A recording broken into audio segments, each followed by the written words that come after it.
આટલી મોટી ઇસ્લામની અસર, ઘરમાં હિન્દુ દેવી દેવતાના ફોટા નહીં રાખવા, દેવી દેવતાઓના મંદિરમાં નહીં જવું, પાટીદારો વર્ષાસન ના આપે, કોઈ એના ઉઘરાણામાં ભાગ ના લે, પણ ઘેર તુલસી ક્યારો અચૂક રાખે. આ રામ કબીર પંથમાં માનવાવાળા પાટીદારો ઘેર તુલસી ક્યારો રાખે. ત્યાંથી જાદવ પટાવતોનો સાહેબ સિદ્ધરાજી મોકલી અને રાણાઓની કતલેઆમ કરાવેલી. ત્યારથી દીવો રાણો કરવો એવી એક આ એરિયામાં દીવો ઓલાવવા માટે દીવો રાણો કરવો એવો એક રૂઢિપ્રયોગ પ્રસ્થાપિત થઈ ગયો. અને દૂધલી તળાવમાંથી પાણી છોડે એટલે ચારે બાજુ ઊંઝાનગરની પાણી થઈ જાય. કુદરતી સાહેબ એની અંદર કોઈ આવી ના શકે. અને અંદર કિલ્લાના અવશેષો પણ હતા. આજે પણ ઊંઝામાં દરવાજા છે. કયો દરવાજો ક્યારે એનો રિનોવેટ થયો એના પણ વિગતો, કઈ પૂળો ક્યારે બની એની પણ વિગતો આપણને મળે છે. યુદ્ધ કરવાના એ વર્ણનો મળે છે. અલીબેર નામનો મુસ્લિમ મુગલ ચડી આવ્યો અને ઊંઝાનગરનો કોટ ભાગ્યો રે ઊંઝાનો કોટ ઉપર ઊંચી થઈ તલવારો ઊંચી, આવા જોડાખણા પણ મળે છે. તારે સાધુ થવાની જરૂર નથી. તું તારા સમાજમાં જઈ અને શિક્ષણની સંસ્થા કર, એ જ તું સાધુ છે. અને પછી એમને કંઈ ચોટ લાગી કે અહીંયા આવીને કર ભલા હોગા ભલા, એ એમનું સૂત્ર છે કડીનું. સબ ગાંધીજીને સંસ્થા જોવા આવવું પડ્યું. તું મને તારો દીકરો આપ અને તું મને અન્ન આપ. છાત્રાલય ખોલીને સ્કૂલ ખોલી સાહેબ લોકો.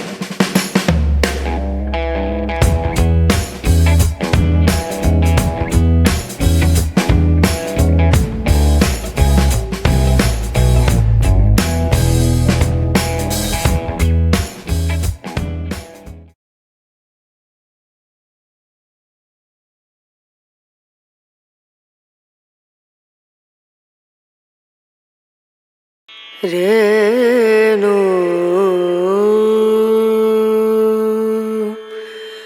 રના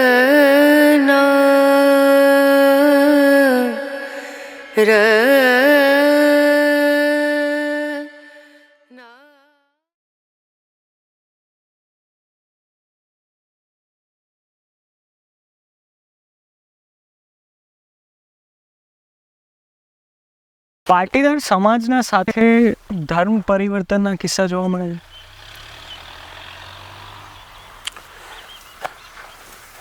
પાટીદાર સમાજની એક આખી દીર્ઘ યાત્રા, વેદકાળથી માંડી અને આજ દિન સુધીની, એમાં ભારતમાં જ્યારથી ઇસ્લામ આવ્યો ત્યારથી ઇસ્લામનો પ્રચાર કરવા માટે સાહેબ બગદાદથી સંતો આવતા. ઈરાન, ઈરાક, સૈયદ કમરુદ્દીન,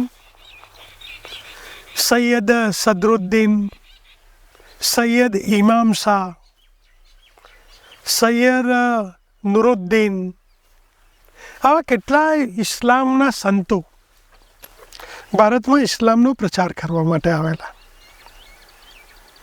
અને હું માનું છું કે 12મી 13મી સદીમાં આ બધા સંતોએ એક આખું પૂર આવ્યું ઇસ્લામિક સંતોનું. અને ક્યાંક સુફીવાદ હોય, ક્યાંક ભારતીય માઇથોલોજીનો અભ્યાસ કરીને આવ્યા હોય, એવું પણ મને મારા ધ્યાન ઉપર આવ્યું. તો આ સંતોનો પ્રભાવ સબ એકલા પાટીદારોએ ધર્મ પરિવર્તન કરીને ઇસ્લામ કબૂલ્યો છે એવું નથી. ઘણી જુદી જુદી જ્ઞાતિઓએ ઇસ્લામ કબૂલ કર્યો છે.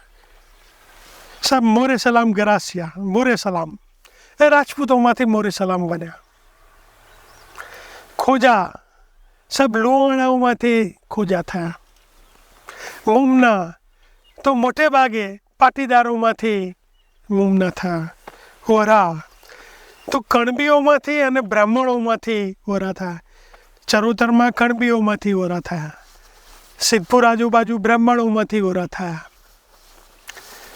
તો આમ બીજી પણ નીચી કેટેગરીની જ્ઞાતિઓએ ઇસ્લામ કબૂલ કર્યો. સુથાર, લુહાર, રાવણ, ઠાકોર, આવી કેટલીય જ્ઞાતિઓએ ઇસ્લામ કબૂલ કર્યો છે. પણ તમે પૂછ્યું પાટીદારોએ ઇસ્લામ કબૂલ કર્યો છે, તો હા, પાટીદારોએ ઇસ્લામ કબૂલ કર્યો છે.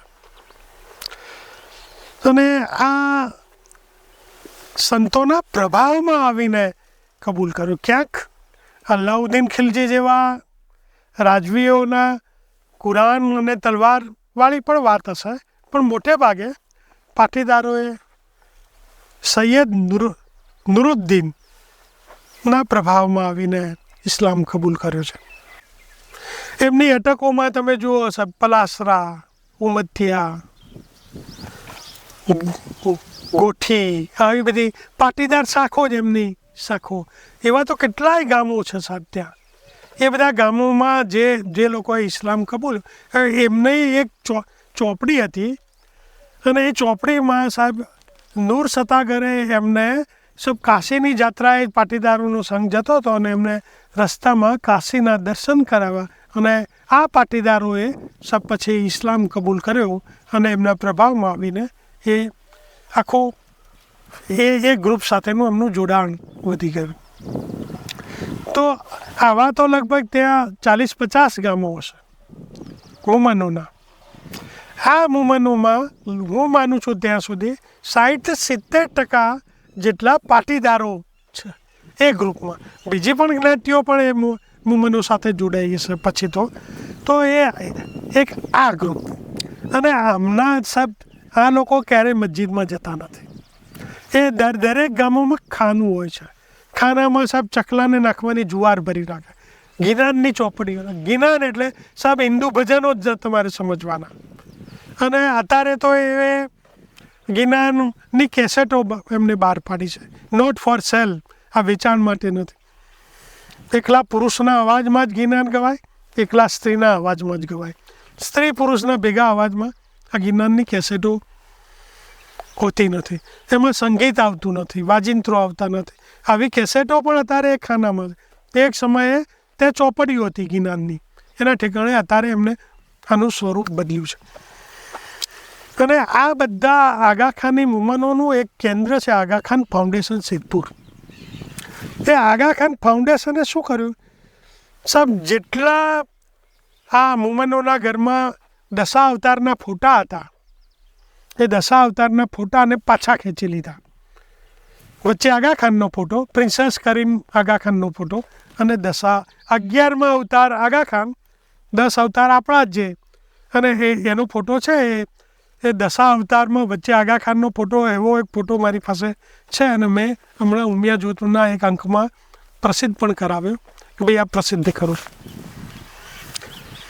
તો આમ સબ આ આખું એમનું કલ્ચર એટલે સાંસ્કૃતિક મૂડી હિન્દુ પરંપરાની, પહેરવેશ, ખાનપાન સબ મસાર કરતા હોય ક્યાંક, પણ બહુ જૂજ પ્રમાણમાં. હા, મમ્મીનું મસાર ક્યાંક ક્યાંક કરતા એવું ધ્યાન ઉપર આવે, પણ બહુ જૂજ પ્રમાણમાં. ખોરાકની પદ્ધતિ, ખેતી કરવાની પદ્ધતિ, પોશાક, આ બધું જ સબ ખાનપાન, તહેવાર વ્યવહાર, ઉત્સવ બધામાં નામો પણ લગભગ 10% નામો તો એકદમ હિન્દુ, 10% તો એકદમ હિન્દુ. અને છતાંય સાહેબ દેશ આઝાદ થયો એટલે કેટલાક મુવમેન્ટ હતો પાકિસ્તાન જતા રહે. એટલે તારો તો મૂળ દેશ આ છે, તું શા માટે જાય છે? તો આ સાહેબ જતા રહ્યાના દાખલા એ વખતે મેં સાંભળેલા. મને પણ દુઃખ થયેલું કે જેનું મૂળ વતન છે એ છોડીને જતો રહેશે. હવે મજાની વાત તો એ છે કે 2009માં ઊંઝા ઉમિયા સંસ્થાને સાહેબ 18મી શતાબ્દી રજયંતિ મહોત્સવ ઉજવ્યો. ત્યારે આગાખાનના જે આગેવાનો છે એમને ખબર પડી કે ઊંઝા ઉમિયા સંસ્થાન આવો એક ભવ્ય ઉત્સવ કરે છે.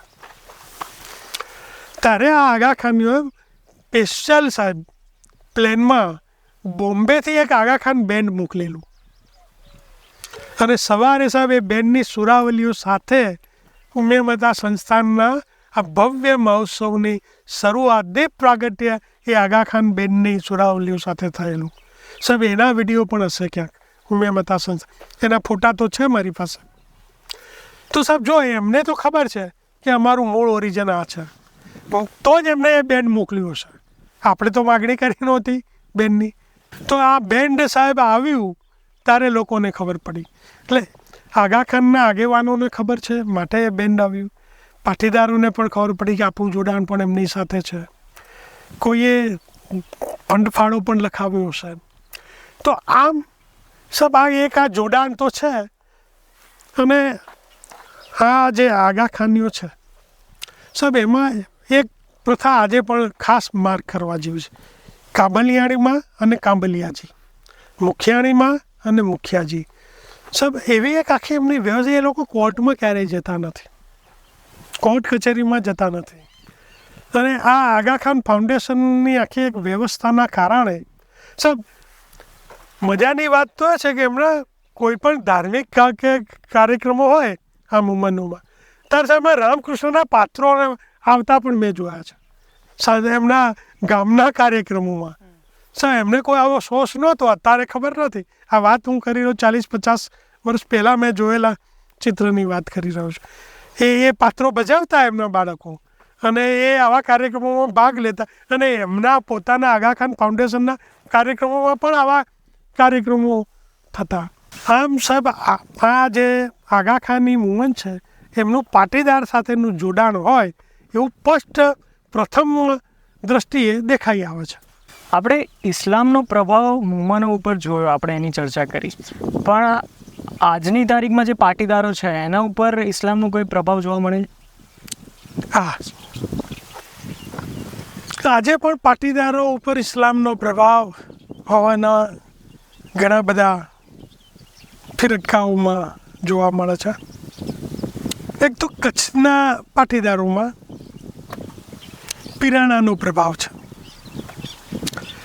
કચ્છના પટેલોમાં સનાતની અને પિરાણાપંથી એવા બે ભાગ છે, અને બેનો ઝઘડો પણ બહુ લાંબા સમયથી ચાલે છે. જોકે હવે થોડું પરિવર્તન આવ્યું છે. ઇમામ શાહના જે વારસદારો છે પિરાણામાં, અમદાવાદમાં, એના ગાદીપતિ પટેલ જ હોય છે. એટલે એક મોટો ફાયદો એ થયો, પિરાણામાં જે દરગાહ છે તો એના ગાદીપતિ પાટીદાર હોવાના કારણે મને લાગે અત્યારે પ્રભાત કાકા કે કોઈ કરીને કોઈ છે, અને મોટે ભાગે કચ્છના જ હોય છે, કચ્છી પટેલ જ હોય છે. ત્યાં સાહેબ ઇસ્લામનો પ્રભાવ બહુ મોટો છે, અને એના માટેના તો કેટલાય પુસ્તકો છે. ઉમેર માતા વિશે જે એમને નામો આપ્યા છે, હું આ એપિસોડમાં કહું તો પણ લોકો ભડકે માટે હું આપતો નથી.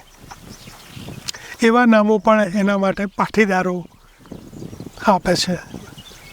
એની પણ રોચક કથાઓ એમનામાં કહેવાય છે. પણ એક નાનજી વિરજી મિસ્ત્રી એ એમને એન્જિનિયરિંગનું કામ કરતા, એટલે મિસ્ત્રી લગતા પણ છે પટેલ. એમને એક સુધારાવાદી ચળવળ ચલાવેલી વર્ષો પહેલાં, અને એના કારણે આ મોટા પ્રભાવમાં આ પાટીદારો ન આવ્યા, અને ત્યાં ધીરે ધીરે અટકતો ગયો, બ્રેક આવતી ગઈ ઇસ્લામના પ્રભાવની. આજે પણ એમનો ઝઘડો બહુ મોટા પાયે ચાલે છે. ત્યાં દીકરી નાખતા નથી એવા પણ કિસ્સાઓ છે. સનાતની અને આ પિરાણાપંથી પાટીદારોમાં દીકરી વ્યવહાર પણ ક્યાંક એવા જનૂની હોવાના જે મમતવાળા પટેલો હોવાના કારણે એમાં અટકાવ આવ્યો છે. પણ હું માનું છું કે છેલ્લા 2-5 વર્ષમાં અને છેલ્લા એકાદ વર્ષમાં એના ઉપર ઘણો અંકુશ આવતો જાય છે. અને ત્યાં પિરાણાની અંદર પણ મોટા પાયે બુલડોઝરથી ફેરફારો કરી દીધા. એ પણ એક નોંધપાત્ર, છાપાઓમાં તમે જોયું જ હશે, આ બધું વાંચ્યું જ હશે, એટલે ફરી એ વાતની બધી દોહરાવતો નથી. તો એ બધું નેસ્ત નાબૂદ કરવાનું કામ, એનો કબજો લેવાનું કામ પણ થઈ ગયું છે. તો આમ એક કચ્છનું મોટું ગ્રુપ પાટીદારોનું જે પિરાણાઈ તરીકે, પિરાણાપંથી તરીકે ઓળખાતું, એમાં થોડીક બ્રેક વાગી છે. એના યુવાનોમાં પણ થોડીક જાગૃતિ આવી છે, એટલે એ ભાગમાં થોડોક અટકાવ આવે છે. હવે રહી બીજા એક ગ્રુપની વાત. વિજાપુર તાલુકાના ફલો, ફુદેડા, રામપુરા કોટ જેવા ગામોમાં સાહેબ રામ કબીર પંથના પટેલો છે. રામ કબીર, એમના ઘરમાં ધાર્મિક ફોટાઓ નથી, હિન્દુ દેવી દેવતાઓના ફોટા જ નથી, પટેલો હોવા છતાં. એ મંદિરોને વર્ષાસન આપતા નથી. રામ કબીર પંથમાં માનવાવાળા પટેલો. જ્યોતિરથ ગયો ત્યારે પણ આનાકાની થયેલી એ જ્યોતિરથને આવવા દેવાની માટેની, પણ અંતે સહજતાથી બધું પાર પડી ગયેલું. અને મેં પાછી જોગાનું જોગ વિજાપુર કોલેજના આચાર્ય પદે નોકરી કરી. એટલે વિજાપુર તાલુકામાંથી આવતી આ બધી દીકરીઓ સાથે સંવાદ થયો. ગામોમાં જવાનું થયું, કેટલાક ગામોમાં NSSની શિબિરો કરવાનું થયું. ત્યારે મારા ખ્યાલ ઉપર આવ્યું કે ભાઈ આ રામ કબીરવાળા તો પોતે અવસાન પછી દાટે છે, દાટવાની એક પ્રથા આજે પણ ત્યાં છે.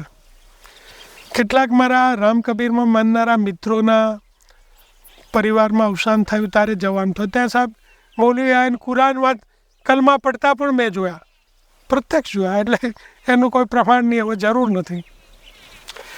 તો સાહેબ આટલી મોટી ઇસ્લામની અસર, ઘરમાં હિન્દુ દેવી દેવતાના ફોટા નહીં રાખવા, દેવી દેવતાઓના મંદિરમાં નહીં જવું, પાટીદારો વર્ષાસન ના આપે, કોઈ એના ઉઘરાણામાં ભાગ ના લે, પણ નોરતામાં ગાય નહીં, પણ ઘેર તુલસી ક્યારો અચૂક રાખે.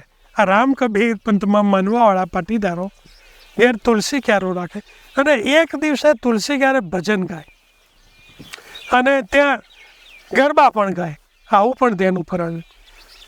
એક રામ કબીરવાળા ગામમાં જ્યારે સાહેબ અમે NSSને કેમ્પ કર્યો ત્યારે બધા અમારા NSS પ્રોગ્રામ ઓફિસરને પ્રોફેસરોએ કહ્યું કે સાહેબ આ લોકો આ રીતે માને. મેં કહું આપણે સરસ્વતી માતાની મૂર્તિ તો ભેટ આપો કે ભાઈ જેટલા રામ કબીરમાં માનતા ના હોય એ વિદ્યાર્થીઓ તો ભાઈ સરસ્વતીના પાતો પ્રતીક તરીકે આપીએ છીએ.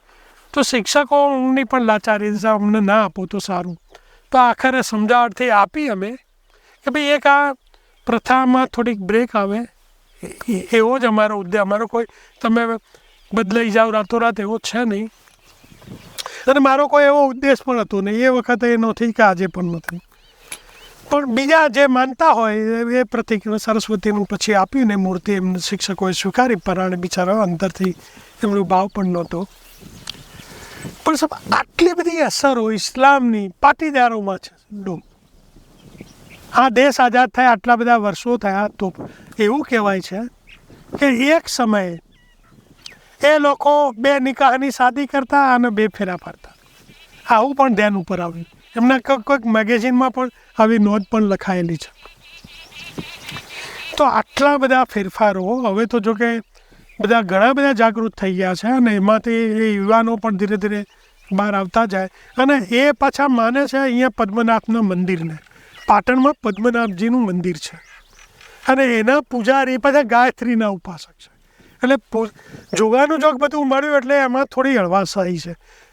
એ પોતાને દુકાનમાં ઉમે માતાનો ફોટો ના રાખે કોનો? રામ કબીરનો, કબીર સાહેબનો ફોટો રાખે.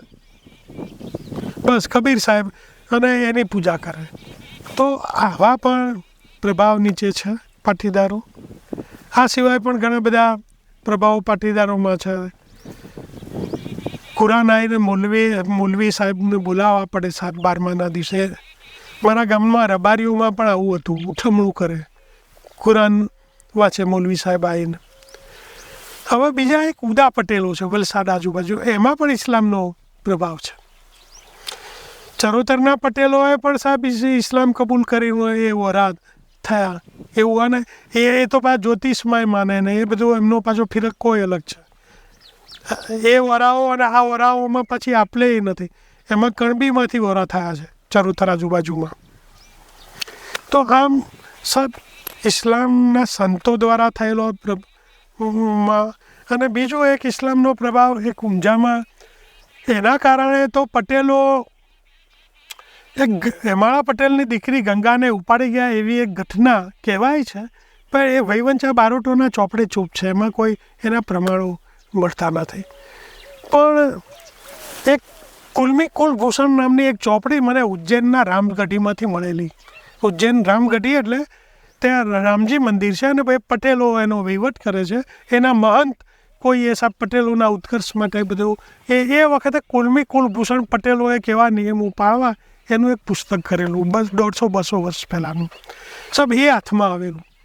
મેં જોયું કે ભાઈ આ પાટીદારોના કારણે નાયકો વટલાયા છે. નાયકોને આપવા માટે પટેલો તૈયાર થાય, એના માટે જો પટેલો ના આપે તો એમને આટલો દંડ કરવો, એવી વિગતો ત્યાંથી મને મળેલી.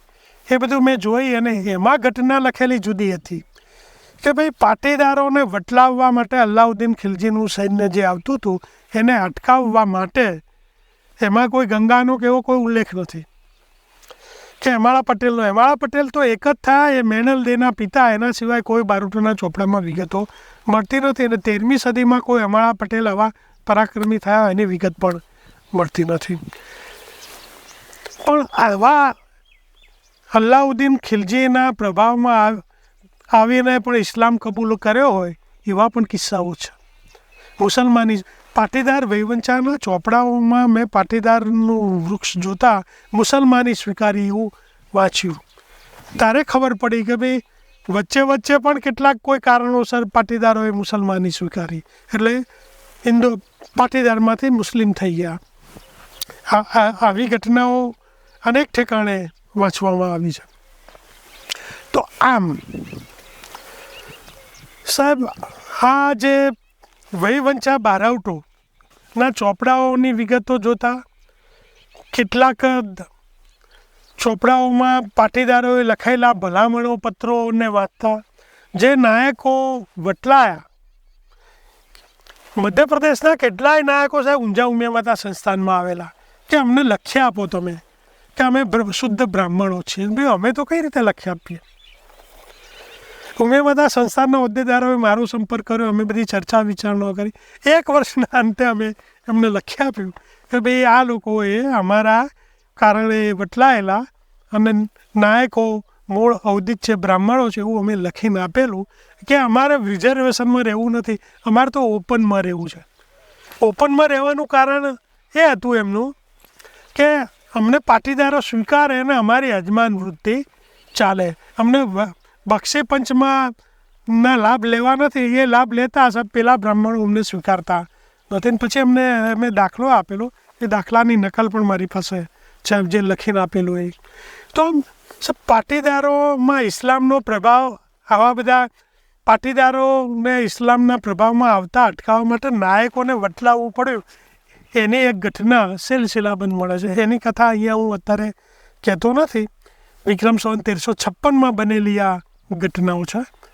તો આમ ઇસ્લામનો પ્રભાવ પાટીદારો ઉપર, સમાજ ઉપર બહુ મોટો હતો મધ્યકાળમાં. અમે 12મી 13મી સદીમાં તો પ્રભાવમાં લાવીને વટલાયા, અને ક્યાંક સાહેબ તલવારથી પણ વટલાયા એવું પણ હશે. પણ એવા કિસ્સાઓ, તલવારથી વટલાયેલા કિસ્સાઓ બહુ ધ્યાન ઉપર આવ્યા નથી, પણ પ્રભાવમાં લાવીને વટલાવેલા કિસ્સા ઘણા આવ્યા છે ધ્યાન ઉપર. આજે આપણે જ્યારે ઊંઝાની સમીપ બેઠા છીએ અને પાટીદારોના ઇતિહાસની વાત કરીએ છીએ, તો એ શહેરનો ઇતિહાસ શું છે જાણવું બહુ જરૂરી છે. એમ તો એના વિશે થોડી દૃષ્ટિ આપો અમને. ઊંઝા આમ તો અરબી ભાષાનો શબ્દ, ઉજ ઉપરથી ઊંઝા. મારું ગામ મક્તોપુર, એની બાજુમાં 3 કિલોમીટર. મક્તો એ પણ પાઠશાળા, પવિત્ર સ્થળ. મક્તોનો અર્થ અરબી ભાષામાં એ થાય છે. એટલે આ 2 ગામ નામો તો ઇસ્લામના પ્રભાવથી આવે. અમારા ગામમાંથી એક શિલાલેખ મળ્યો, મહીરપુર જૈન વણિક મંદિર. સૂર્યની પ્રતિમા પણ મળી, અવાડા ઉપર હતી. અત્યારે તો કોઈએ તોડી નાખી. મેં બહુ જ એના ફોટા છે બધા, પણ અવાડાનો નાશ કર્યો. એની સાથે સૂર્યની 7 ઘોડા ઉપરની સવારીવાળી પ્રતિમા હતી. તો આ 2 ગામ નામો ઇસ્લામના પ્રભાવવાળા. બાજુમાં ઉનાવામાં ઇસ્લામના મોટો ભાગે ઇસ્લામને પાડનારા લોકોની સંખ્યા પણ વધારે. ભખરમાં પણ મુસ્લિમોની સંખ્યા વધારે. તમે જુઓ આ બાજુ ઊંઝાની ચારે બાજુનો બેકગ્રાઉન્ડ. ઊંઝા એક બહુ પ્રાચીન નગર છે સાહેબ. આ ઉદ્દીચી ગ્રામ તરીકે ઊંઝાની ઓળખ હતી એક કાળે. અને વડનગરના અર્જુન બારી શિલાલેખમાં એક શિલાલેખ છે, એમાં સ્પષ્ટ લખ્યું છે, ઉદ્દીચી ગ્રામના શ્વેત છત્ર ધારણ કરનારાઓ, છત્ર ધારણ કરનાર નૃપના શિરચ્છેદ થયેલાના વંશજો. એટલે એ પાટીદારો માટે વપરાયેલું હોય એવું એ આખો શ્લોક જોતા મારા ધ્યાન ઉપર આવેલું. વર્ષો પહેલાં ઉદ્દિચ્ચ ગ્રામના હણાયેલા શિરચ્છેદ થયેલા નૃપના તજાયેલા શ્વેત શત્રુ એ સફેદ ફાળિયા પહેરતા પાટીદારો, આ બધા ઉલ્લેખો જોયા ત્યારે મને ખ્યાલ ભાઈ આ ઉદ્દિચ્ચ ગ્રામ તરીકે આ નગરનો એના રાજાઓના ઉલ્લેખ તો વેવંચા ચોચવાના ચોપડે જોયા. શિલાલેખમાં પણ જોવામાં આવ્યું અર્જુન. આજે પણ એ શિલાલેખ છે. સરકારે એને લોખંડની જાળીથી પુરાતત્વ ખાતાએ અર્જુનબારી ગેટ ઉપરના શિલાલેખને સાચવ્યું છે. એમાં ખાસ કરીને લગભગ 7મા 8મા નંબરે સિદ્ધરાજની ઉત્પત્તિ વિશે એક શ્લોક છે. સિદ્ધરાજની ઉત્પત્તિ આ કારણે થઈ અને વચ્ચેથી કોકે તોડી નાખ્યું છે. તોડતા તોડતા અહીંયા સુધી તોડ્યા તો આમ ઊભો તૂટે, પણ અહીંથી તોડવાનું શરૂ કર્યું, પછી તોડતા તોડતા આટલે આવીને અટકી ગયા. એટલે ઇરાદાપૂર્વક કોઈએ કરેલું કૃત્ય છે. એ સિદ્ધરાજની ઉત્પત્તિ વિશે એક વાત આપણે જ્યારે કોઈક દિવસ કરીશું તો એની પણ વાત એમાં વણી લઈશું. પણ એ એક ઉદ્દિચ્ચ ગ્રામ તરીકેનો ઉલ્લેખ. બીજું પાલીતાણામાં સાહેબ ઊંઝાના જૈન વણિયાએ જે દાન આપ્યું એમાં ઉચ્ચાપુરના વણિક એવો ઉલ્લેખ છે. એ ઉચ્ચાપુર એ આજનું ઊંઝા છે. એ ઉપરાંત સાહેબ તમારે આ બધું જોવું હોય વિગતે તો ઊંઝામાં એક પ્રાચીન કુંથુનાથનું જૈન દેરાસર છે. એની પ્રતિમાઓ સાહેબ 2000 વર્ષ જૂની, 2500 વર્ષ જૂની, 1100 વર્ષ જૂની કેટલીય પ્રાચીન પ્રતિમાઓ એ કુંથુનાથના જૈન દેરાસરમાં છે. એ દેરાસરમાં પણ ક્યાંક ઉલ્લેખો ઉચ્ચાપુરના આવે છે. એટલે આ નગરનું નામ ઉચ્ચાપુર હતું. આજે સાહેબ જે મોલ્લોતોનો મોટો માઠ છે એને ઊંચા ઘર તરીકે જ લોકો ઓળખે છે. મોલ્લોતોનો મોટો માઠ કે જેમ પ્રાચીન ઉમિયા માતાની પ્રતિમાને સંતાડીથી કોઈ ગોખમાં, તો એને ઊંચા ઘર તરીકે ઓળખવાને છે ઊંચો. અને તમે ઊંઝામાં એક ખપેડીની પાણીની ટાંકી છે. એક મારા મિત્ર હતા પ્રોફેસર, દિવંગત છે અત્યારે, એ મને લઈ ગયેલા ઉપર.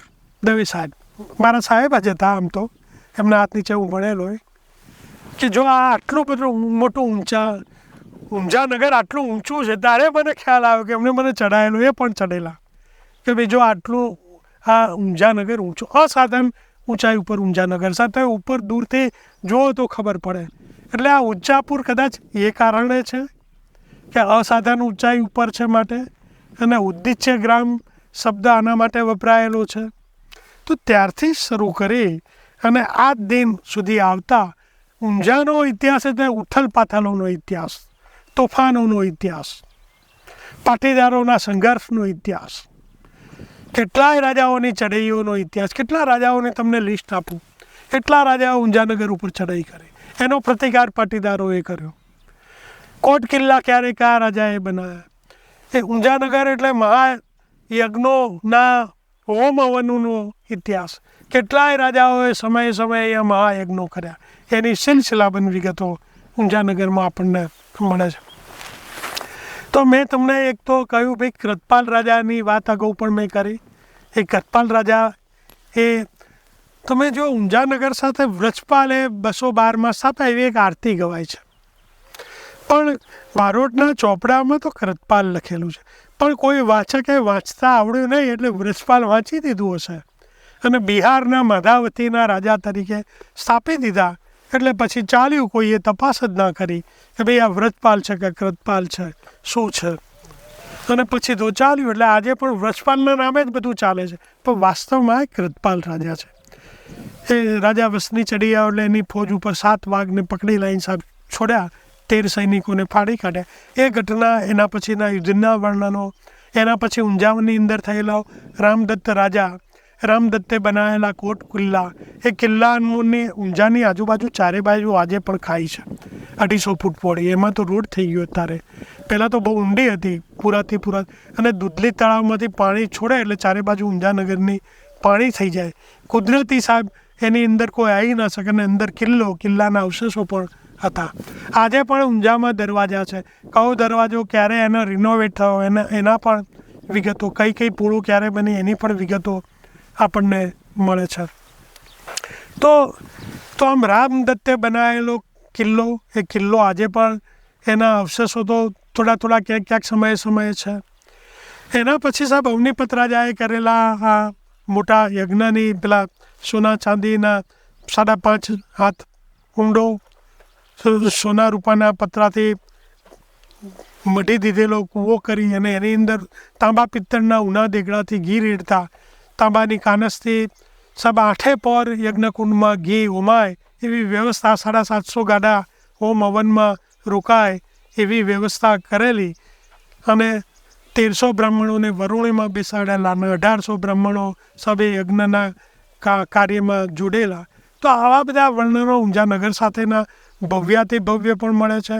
યુદ્ધ કરવાના એ વર્ણનો મળે છે. અલીબેર નામનો મુસ્લિમ મુગલ ચડી આવ્યો અને ઊંઝાનગરનો કોટ ભાગ્યો રે ઊંઝાનો કોટ, કોટ ઉપર ઊંચી થઈ તલવારો ઊંચી, આવા જોડાખણા પણ મળે છે. ઊંઝાનગર સાથે જોડાયેલી લોકગીતો પણ મળે છે, રાસડાઓ પણ મળે છે. ઊંઝાનગર સાથે જોડાયેલી મેણલદેની આખી કથા મળે છે. મેણલનો નાય નામે એક આખી કથા મળે. એ કથાઓ તમે જુઓ, આ બધી ઘટનાઓ, પાટણના રાજા પરણવા આવ્યા એની વિગતો મળે છે. એ વખતના દ્રશ્યો, પાટીદારોને જ્ઞાતિ બહાર મૂકવાની વાત ઊંઝાનગરમાં અને બીજાઓને સામેલ કરવાની વાત. ત્યારબાદ સાહેબ વનરાજે જ્યારે ઊંઝામાં ગાદી સંભાળી ત્યારે ઊંઝાનગરની અંદર સાહેબ રાણા પતરામલને એક પટ્ટો આપ્યો ઊંઝાનગરનો અને રાણાઓને પ્રસ્થાપિત કર્યા. તો પતરામલના વંશજો સાહેબ એટલો અનહદરત કરવા માંડ્યો, એના સિલસિલાબંધ વર્ણનો આપેલા છે. કઈ એ દીકરીઓના નામ સાથેની વિગતો આપણને મળે. અને પાટીદારોએ પછી જઈને ફરિયાદ પતરામલને કાઢવા માટે આ રાણાઓના 250 ઘર થયા સાહેબ. સારી વસ્તુ જોઈએ તો પડાવી લે, કોઈ બેન દીકરી જતી હોય તો પણ એને મુશ્કેલી ઊભી થાય. તો આ બધી વાતો સાહેબ પછી તો સિદ્ધરાજ જયસિંહ પાસે એમાં મલ્લો જાય છે અને ફરિયાદ કરે છે. તો સિદ્ધરાજે એક જાદવ પટાવતને આ કામ સોંપ્યું કે ભાઈ તમે જાઓ હવે ઊંઝામાં, અને આ હેમાળા પટેલ અને એમની સાથે બીજા 2 સૈયો પટેલ, સૈયો પટેલ તો હેમાળા પટેલના પિતાનું નામ છે, હેમાળા પટેલને બીજા એક મલ્લો 2 ગયેલા. તો આ 2 કે એમ કરો. ત્યાંથી જાદવ પટાવતોને સાહેબ સિદ્ધરાજે મોકલી અને રાણાઓની કતલેઆમ કરાવેલી. ત્યારથી દીવો રાણો કરવો એવી એક આ એરિયામાં દીવો ઓલાવવા માટે દીવો રાણો કરવો એવો એક રૂઢિપ્રયોગ પ્રસ્થાપિત થઈ ગયો. એક આ ઘટના ઊંઝાનગરની ઉથલપાથલોમાં જોવા મળે. પછી આ જાદવ પટાવતો અને જાદવોએ પાછો અનરત કરવા માંડ્યો. અને એના પછી તો મહમ્મદ બેગડાને મળી અને સરખેજ જઈ અને ત્યાંથી સરખેજથી જદરા મુસલમાનો પાછા અહીંયા આવે છે અને જાદવોની કતલેઆમ કરે છે અને જાદવોને કાઢે છે. અને પછી આ જદરાના મુસલમાનો ઊંઝામાં આવે એટલે લે બન્યા ગોટ દે ઠીકરું નાખે અને લે બન્યા ગોટ દે. આવા પરાક્રમી પૂંછી દાખલ થઈ.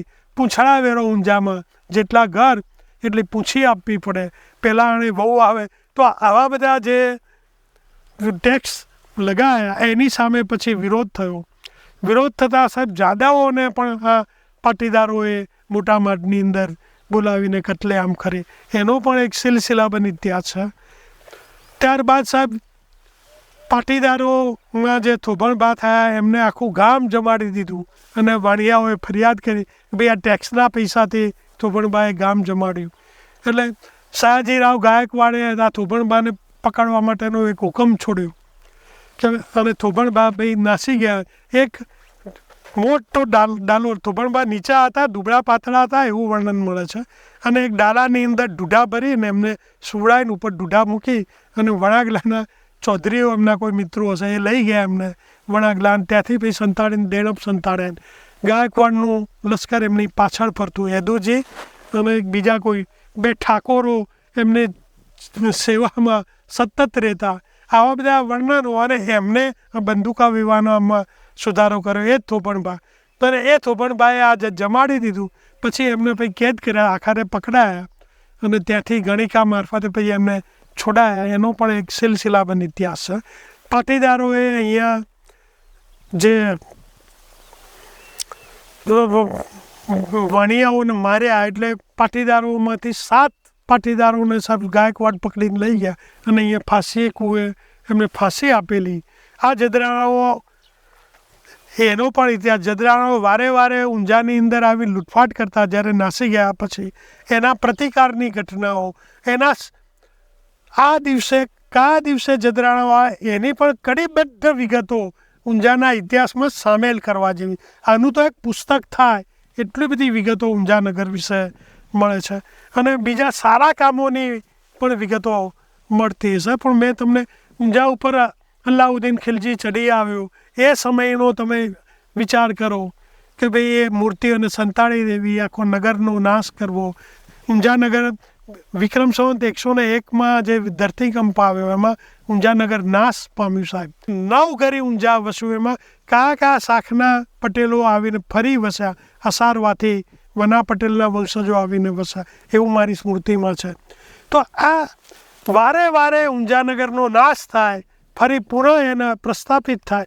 કેટલીય વાર ઊંઝાનગરની સ્થાપના થયેલી એના પણ સિલસિલાબંધ ઇતિહાસો મળે છે સાહેબ. ઊંઝાનગર વિશે જો વિગતવાર વાત કરવા બેસું તો સાહેબ ઘણું બધું લાંબુ ચાલી શકે એમ છે, પણ મારી સ્મૃતિમાં હાલ આવતું નથી, એટલે આટલે હું અટકાવું તો વધુ સારું રહેશે. પાટીદારોના આટલા લાંબા અને આટલા ઊંચ નીચથી ભરેલા ઇતિહાસની આપણે વાત કરી, તો મારો પ્રશ્ન તમને એ છે કે હવે આટલું બધું થયું એમના સાથે, સમાજ સાથે આટલું બધું નિંદાઓ ઝીલવી પડી, આટલા બધા યુદ્ધો થયા, આટલા બધા યજ્ઞો થયા, આટલું બધું કહેવાય ને કે ધર્મ પરિવર્તન થયું, એના પછી આટલો બધો વિકાસ આ સમાજે કેવી રીતે કર્યો? બહુ મહત્વનો આ તો પ્રશ્ન છે. પાટીદારના વિકાસમાં પાટીદાર ખુદ છે. એક તો પહેલાં એના ડીએનએમાં છે, મહેનત એના ડીએનએમાં છે. આ જે ખેતરમાં બેઠા છીએ એ મારું પોતાનું જ, મારા બાપ દાદાઓનું ખેતર છે. મેં મારી માતાને સાહેબ જોઈ છે આ જ ખેતરમાં પેલું નાની રોપડી હળ જેવી ખેંચતી. પિતાને તો કેન્સર થયેલું અને નાની ઉંમરમાં નાના બાળકોને ઉછેરવા સાહેબ, એ મારી માતાને મહેનત કરતી મેં જોઈ સાહેબ. એકી તો એ મધર ઇન્ડિયા ફિલ્મ જોયું છે. મધર ઇન્ડિયાની જે નરગીસ છે એ જ પટલાણી છે સાહેબ. એ મહેબૂબે, તેના નિર્માતા મહેબૂબ છે સાહેબ, ચરોતર બાજુના જે સાહેબ, બરોડા બાજુના. એને સાહેબ પટેલોની જ વાત કરી છે. પણ એ તમે એ ફિલ્મનું જ્યારે પૂરી થાય ત્યારે જોજો, પાટીદારોનો આભાર માન્યો છે. એ પોશાક પાટીદારોનો છે, એ આભૂષણો પાટીદારોના છે, એ ઘર પાટીદારનું છે સાહેબ. એ પાટીદાર એટલે મધર ઇન્ડિયા જે ઉદ્ઘાટન કરવાના આવે છે ના પાડે છે, તમે જુઓ એ ફિલ્મમાં છેલ્લે. અને એ જ સુનિલ દત્ત, એ પટેલનો દીકરો કેવો હોય તો તમે જોઈ લો, અજ્જડ સાહેબ. શિક્ષણ નહીં, શિક્ષણ વિનાની આ પ્રજા પણ એક મહેનતના કારણે સાહેબ આગળ આવી. એક દિવસ સાહેબ આ વાત ખોલી ત્યારે તમને એક બીજી વાત કહી દઉં. મારી અંગત વાત પણ આની સાથે જોડાયેલી છે. એક દિવસ રવિવાર મારી માતાએ મને કહ્યું કે ચાલ આપણે ખેતરે જઈએ. તો એક બીજું ખેતર અહીંથી થોડેક દૂર છે સાહેબ. ત્યાં હું બાઇક ઉપર મારી માતાને લઈને આવ્યો, ગયા ખેતરમાં, હું બેઠા. 10 વાગે ઘેરથી અમે નીકળેલા, 12 વાગ્યા ખેતરમાં, 12:30 થયા. મેં બા હવે ઘેર જઈએ, જમવાનું થઈ ગયું છે કે ના, બેઠા અમે. પછી ઊભા થયા. આટલા ઘઉં હતા, આટલા ઘઉં. એમાં એ વાંકી પડી અને બોલી, હે ધરતી માતા, તે મને ખૂબ આપ્યું, અમારું પાલન પોષણ કર્યું, હવે તારા દર્શને અવાય કે ના અવાય. આ મેં મારા સગ્ગા કાને સાંભળ્યું સાહેબ. મારી માતાના જ શબ્દો આ છે. અને પછી ઘેર ગયા એટલે મેં મારી પત્નીને વાત કરી કે બા આવું કરતી હતી, ખીજડા નીચે બેઠી હતી, 1.5 વેતના ઘઉં હતા, એમાં બેઠી. હવે હે ધરતી માતા, તેમને ખૂબ આપ્યું, તારા દર્શને હવે અવાય કે ના અવાય. એટલે એને પણ આશ્ચર્ય થયું. પછી અમે જમ્યા, મેં બા આવું કેમ કર્યું કે ના, બસ મને એવી ઈચ્છા હતી કે હવે દર્શને નહીં જઈશું। અને સાહેબ જોગાનું જોગ 15 દિવસ જ્યારે હું સવારે કોલેજમાં જવા માટે મારી ગાડી શરૂ કરવા જવાનો તૈયારી કરતો હતો, ત્યાં જે ઘરમાં આવે છે સવારે 6:15 આસપાસ, અને ચક્કર એને આવે છે ને સીધી જ મેં હાથમાં પકડી લીધી, એને લખવું પડી ગયું છે, એને કંઈ સૂઝ્યું હશે। પછી એ બેઠી થઈ ગઈ, અમે એની દવા પણ ટ્રીટમેન્ટ કરાવી। ડૉક્ટરે કહ્યું શું? મેં સાહેબ કોઈ પણ ભોગે આપણે એમને હલતા ચાલતા, એના પછી તો 7 વર્ષ જીવ્યા એ। પણ જો એને અણસાર આવી ગયો હોય કે ગમે તે હોય, હે ધરતી માતા, જેનું જે ખાધું એનું ઋણ ચૂકવવું સાહેબ, મેં મારી નજરે પ્રત્યેક જો અત્યારે પણ મારું હૃદય ભરાઈ આવે સાહેબ। આ પાટીદારનું ગુણ છે, આ પાટીદારના વિકાસમાં આ પડેલું છે સાહેબ। જેથી લીધું તે એનો ઋણ સ્વીકાર કરતા શીખો તમે સાહેબ। આ વાત, અને પાટીદારોએ સાહેબ મહેનત કરી, મહેનત કશ પ્રજા હતી, અને એને સાહેબ ધરતીને પાટું મારી અને અન્ન પેદા કર્યું। તો પુરુષાર્થી પ્રજા હતી, ભલે શિક્ષણ નહોતું, બીજાને આપવાની ભાવના હતી, જેથી લીધું તે ખાડો ના પડવો જોઈએ સાહેબ, એ ભાવના હતી। અને એને કારણે એનામાં સદબુદ્ધિ આવતી ગઈ। આપવાની ભાવના તમારામાં સારા વિચારો લાવતી હોય, લેવાની ભાવના તમને સાહેબ કુંઠિત કરતી હોય। તો આપવાની ભાવના હતી માટે એમનામાં એક સદવિચારો આવતા ગયા, અને સદવિચારોએ સાહેબ દેશ આઝાદ થયો એટલે શિક્ષણ આવ્યું, પરિશ્રમ તો હતો, શિક્ષણ આવ્યું એટલે એમાં બેવડો વધારો થયો, જે શોષણ થતું હતું એ બંધ થયું, પરદેશો ખેડવા માંડ્યા। આજે હું માનું છું કે પાટીદાર પ્રજામાંથી 10%, 5 થી 7% પાટીદારો તો બીજા દેશોમાં વસતા હશે, 5 થી 7%, કદાચ આ આંકડો થોડોક વધઘટ હોઈ શકે, પણ મોટી માત્રામાં। અને તે એને દુનિયા જોઈ એટલે એનામાં એક ભાવના જાગી, અને એને કંઈક નવું આપવાનું શરૂ કર્યું। ત્યાં પણ જઈને સાહેબ ઉદ્યોગ ધંધાઓમાં લાગી ગયા, અને ત્યાં કમાયા આ દેશમાં પાછું લાવ્યા। આ દેશમાં સ્કૂલો, કોલેજો સાહેબ, આ એરિયાની હું જોઉં છું, મોટાભાગની સ્કૂલો એ પાટીદારના દાન ઉપર છે। મોટાભાગના ગામોના સાર્વજનિક કામો, હોસ્પિટલો પાટીદારો એ બને, એટલે કમાયા પછી સમાજને બેઠો કરવાની ભાવના એમનામાં આવી। એક આ બીજો એનો સદગુણ છે। અને શિક્ષણ આવવાથી સાહેબ આ પ્રજામાં એક જાગૃતિ આવી, ઘેર જાગૃતિ આવી, અને આ જાગૃતિએ આ પ્રજામાં એક એવું તો જોમ ભર્યું, એવો તો જુસ્સો ભર્યો કે ઉદ્યોગ ધંધામાં દાખલ થઈ ગઈ। ખેતી કરનારી પ્રજામાંથી હું માનું છું કે મારા ગામમાં આજે 70% પાટીદારો એ ગામ છોડી દીધું છે। મારા ગામમાં 70% પાટીદારો નથી। શિક્ષણ આવ્યું, ઉદ્યોગ ધંધો કરવાની એક નવી ભાવના જન્મી, અને એકબીજાને મદદરૂપ થવાની ભાવના હતી। બીજા સમાજોની તુલનામાં આ સમાજે પોતાના પરિવારોને, પોતાના નિકટના સ્વજનોને મદદ કરવાની એક ભાવનાને કારણે ફોઈનો દીકરો હોય તો મામા ફોઈના દીકરા એકબીજાને મદદ કરે, માસીના દીકરા એકબીજાને મદદ કરે। તો આ એક ભાવના પણ એક પરિબળ છે, ડીએનએમાં હતું એ પણ એક પરિબળ છે।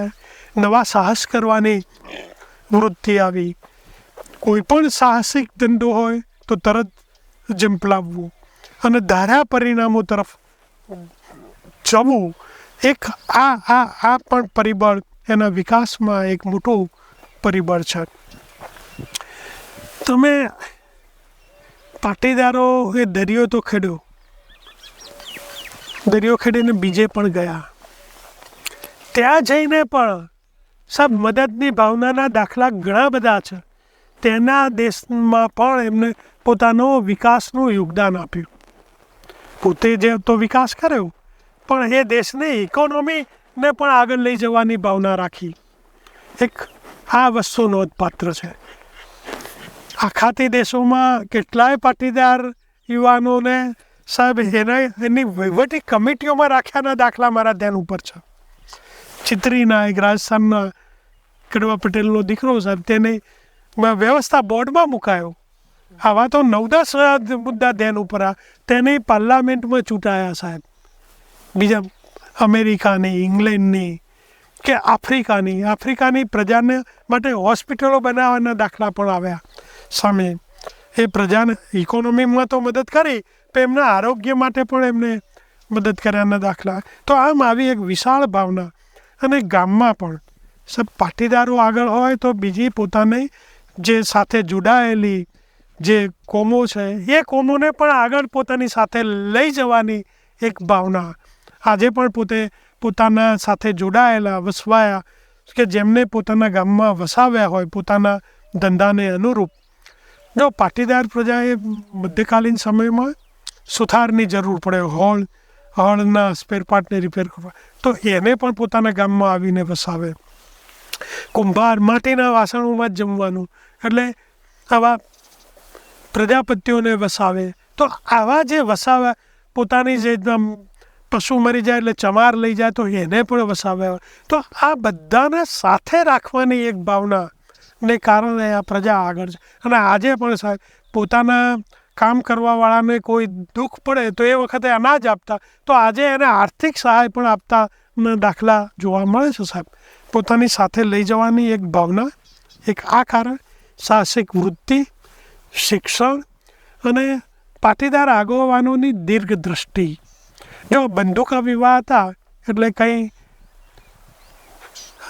લગ્નના આવા ઠઠારા નહોતા, એટલે સાહેબ એ વખતે એમનું સહજતાથી બધું જીવન ચાલતું. આજે આ બધા જે નવા અનિષ્ટો આવતા જાય છે એની સામે ઉમિયા સંસ્થાને સમૂહ લગ્નોની એક આખી નવી થિયરી લાવ્યા.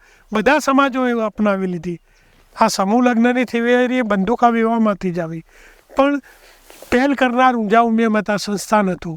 અને પછી તો ધીરે ધીરે આ છેલ્લા 20-25 વર્ષમાં બધા સમાજો સમૂહ લગ્નો તરફ જતા ગયા. તો આવા નવા વિચારો, સામાજિક રીત રિવાજોમાં બદલાવ લાવવો પડે તો લાવવો. ઊંઝાનગરમાં પાટીદારો મોટે ભાગે ઊંઝા ગંજ બજારના વેપાર સાથે જોડાયેલા,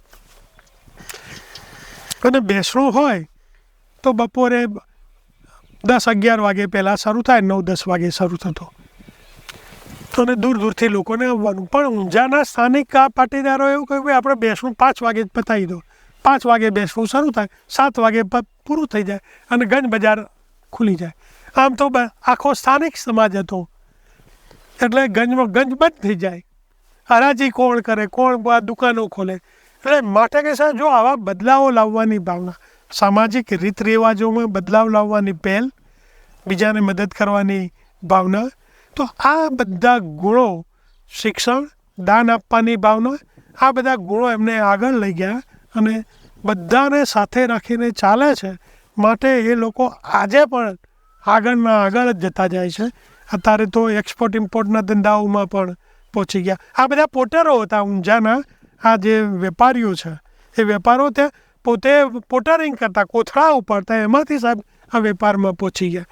તો આ એમની એક કોઠાસૂઝ મેં જોયેલી જ આ પેઢીની વાત કરું છું. અગાઉ તો બધું કેવું એ હશે. તો આમ પાટીદારોના વિકાસમાં પહેલો પાયાનું તો એમનું DNA, એ ખુદ પોતે. નંબર 2 શિક્ષણ, દેશની આઝાદી, રાજા રજવાડાઓના ટેક્સોની નાબૂદી. રાજા રજવાડાઓના ટેક્સો જ એવા હતા. આ ઊંઝા સિવાયના પાટીદારોની વાત કરો કે એમણે કેટલો ભાગ આપવો પડે, એ રાજા કે એટલો ભાગ એમનો હોય. આ બધું નીકળી ગયું દેશ આઝાદ થતાં.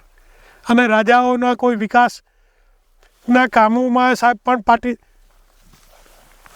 આ કેટલાય મંદિરોનો મેં શિલાલેખો જોયા, તો બધા કંઈ રાજાઓએ બનાવેલા નથી. પ્રજાએ પોતાના રાજાની સ્મૃતિમાં બનાવેલા અને પ્રજાએ પોતે ફાળો ભેગા કરીને બનાવેલા મંદિરોના તો ઉદાહરણો પણ મળે છે આપણને. તો આમ સબ જૂના સમયથી એમની આ જે ભાવના હતી એ ભાવના એમને આગળ લઈ ગઈ છે. અને હું માનું છું કે આવનારા સમયમાં પણ જો આના ભાવના બધાને સાથે લઈને ચાલવાની રહેશે તો આ સમાજ સાહેબ એક દિવસ ખૂબ આગળ પ્રગતિના શિખરો સર કરશે. એમાં કોઈ બેમત નથી. પણ તમારી ભાવના શુદ્ધ હોવી જોઈએ, સાત્વિક હોવી જોઈએ, બસ. અને છગન બાપાનું તો સૂત્ર હતું કડીમાં ના, એક છગન બાપા સાહેબ સાધુ થવા નીકળેલા. તો ક્યાંક ગયા હશે કુંભના મેળામાં અને કોઈ સાધુએ કહ્યું ક્યાંથી આવે છે કે સાહેબ અહીંથી આવું સાધુ થવું છે. કે તારે સાધુ થવાની જરૂર નથી, તું તારા સમાજમાં જઈ અને શિક્ષણની સંસ્થા કર, એ જ તું સાધુ છે. અને પછી એમને કંઈ ચોટ લાગી કે અહીંયા આવીને કર ભલા હોગા ભલા, એ એમનું સૂત્ર છે કડીનું. સબ ગાંધીજીને સંસ્થા જોવા આવવું પડ્યું. તો મને તારો દીકરો આપ અને તું મને અન્ન આપ. છાત્રાલય ખોલીને સ્કૂલ ખોલી સાહેબ. લો, અનાજ પણ ત્યાં તમારું ખાડામાંથી અનાજ ઉઘરાવી અને કડીની સ્કૂલ ખોલેલી. અને આવી તો ગામે ગામ સ્કૂલો ખુલી ગઈ. સબ એ આ બધા પરિબળો ધીરે ધીરે અમને આગળ લઈ ગયા. અને એક સમય હું જોઈ રહ્યો છું કે આ સમાજ બીજાઓને સાથે લઈને જ ચાલશે અને બધાને સાહેબ લઈને આગળ વધશે, એમાં કોઈ બેમત નથી. એવો આ પ્રજાનો ભવ્ય ઇતિહાસ રહેલો છે અને એમની ભાવના રહેલી છે. તમારા મુજબ બીજા સમાજના જે લોકો છે એ પાટીદારોને કેવા ભાવથી જુએ છે? પાટીદારોનું ઉદાહરણ બધા સમાજો લે છે. તમે શંકરસિંહ વાઘેલાના યુટ્યુબ ઉપરના પ્રવચનો જુઓ, વારે વારે પાટીદારોનો દાખલો આપે છે. પાટીદારોએ સુરતનો વિકાસ કર્યો, અમદાવાદનો વિકાસ કર્યો, પાટીદારો શહેરોનો વિકાસ કર્યો. આ દેશની ઇકોનોમીમાં એમનું યોગદાન છે. રાજપૂતોને બેઠા કરવા માટે એ દાખલો પટેલો. તો એમની પાસે કશું નહોતું, તમારી પાસે હતું, છતાં પણ તમે આ સ્થિતિમાં. જો શંકરસિંહ બાપુ પોતે ગુજરાતના એક વખતના CM, જાહેર મંચ ઉપર કેટલાય સેમિનારોમાં એમને આ વાત કરી. યુટ્યુબ ઉપર એમના વિડીયો તમે સાંભળી કે જોઈ પણ શકો છો. બીજા સમાજોના તમે પ્રવચનો જાઓ સાહેબ. હું પ્રજાપતિઓના સંમેલનમાં ગયા તો એ લોકો પણ પટેલોનું જ ઉદાહરણ આપે છે કે જો આ સમાજે વિકાસ કર્યો, આપણે વિકાસ કરો, એમાંથી આ પ્રેરણા લો, એમાંથી આ સુધારા આપણે દાખલ કરો. જો જાહેર મંચ ઉપર બોલાતી આ બધી બાબતો છે. બીજા સમાજો આ સુખિયા વાઘરી સાહેબ કૂવામાં સૂતો હોય તાર વાઘરણ કહેતી હોય આ સુખિયા, આ દુખિયા નીકળ્યા અને સુખીઓ તું ઊંઘ્યો છે, કે જો આ પટેલો આ ખેતરમાં અડ્યા, તું ઉઠ અને કામ કર. સબ આ જૂના સમયથી આ સમાજના ઉદાહરણો લોકો આપતા. તો આજે પણ સમાજના પંચોમાં સબ પાટીદારોના ઉદાહરણો અપાય છે. એમનામાંથી તમે પ્રેરણાનો એવું લોકો કહેતા હોય છે. અને આ લોકોએ કર્યું છે પણ એવું. સાહેબ ઉમિયા ધામ બનાવ્યું, જાસપુરમાં સરદાર ધામ બનાવ્યું. IASના પાટીદારો IAS થતા નહોતા તો સાહેબ એક સાથે 8 પાટીદારો IAS થયા હમણાં.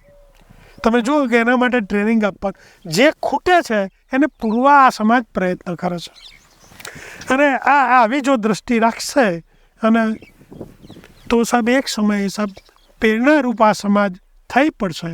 અને હું એમ માનું છું કે પાટીદારની હવે નવી પ્રજામાં થોડી જો આળસ આવતી હોય તો એમની આગલી પેઢીએ જે આ પરિશ્રમ કર્યો છે અને પરિશ્રમમાંથી એમને આ મેળવ્યું છે તો એ પેઢીના ફળ તમે ચાખો છો.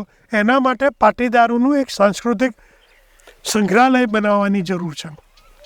ભાઈ તમારા પૂર્વજો આ રીતે જીવી ગયા છે, એમની પાસે આ હતું, હવે સાહેબ એમાંથી તમને આટલે સુધી લાવ્યા તો તમે જાળવી રાખો અને તમારો પરિશ્રમ કરવાની ત્રેવડ જે છે એને ટકાવી રાખો. તો આવું એક મ્યુઝિયમ બનાવવાની જરૂર છે અમદાવાદ કે કોઈ પણ મોટા શહેરમાં, પાટીદાર સાંસ્કૃતિક સંગ્રહાલય.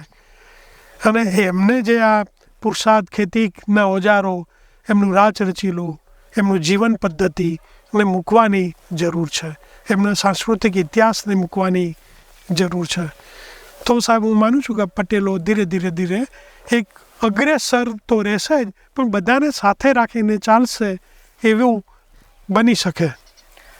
ઘણી બધી વાતો આપણે આજે કરી અને ઘણી બધી વાતો હજુ કરવાની બાકી છે, પણ એક અલગ જ પ્રકારની વિચારધારા હું આજે લઈને જઈ રહ્યો છું અહીંયાથી. અને ખૂબ ખૂબ આભાર સર તમારો. મનોમંથનના જ્ઞાન મંચ પર તમારો આટલું બધું રિસર્ચ અને આટલું બધું જ્ઞાન જે છે તમે લોકો સાથે આટલું શેર કરી રહ્યા છો. અને આપણે કોશિશ કરીશું કે જેટલા પણ દર્શકોના પાટીદાર મિત્રો હોય અને જે પાટીદાર ના પણ હોય, જે ગમે તે સમાજથી બિલોંગ કરતા હોય, એ ચોક્કસથી આ એપિસોડ જોવે અને જેટલું બને એટલું લોકો સાથે શેર કરે. કારણ કે આ ખાલી પાટીદારોની ધરોહર નથી, આ ગુજરાતની ધરોહર છે, આ આખા ભારતની ધરોહર છે. ખૂબ ખૂબ આભાર.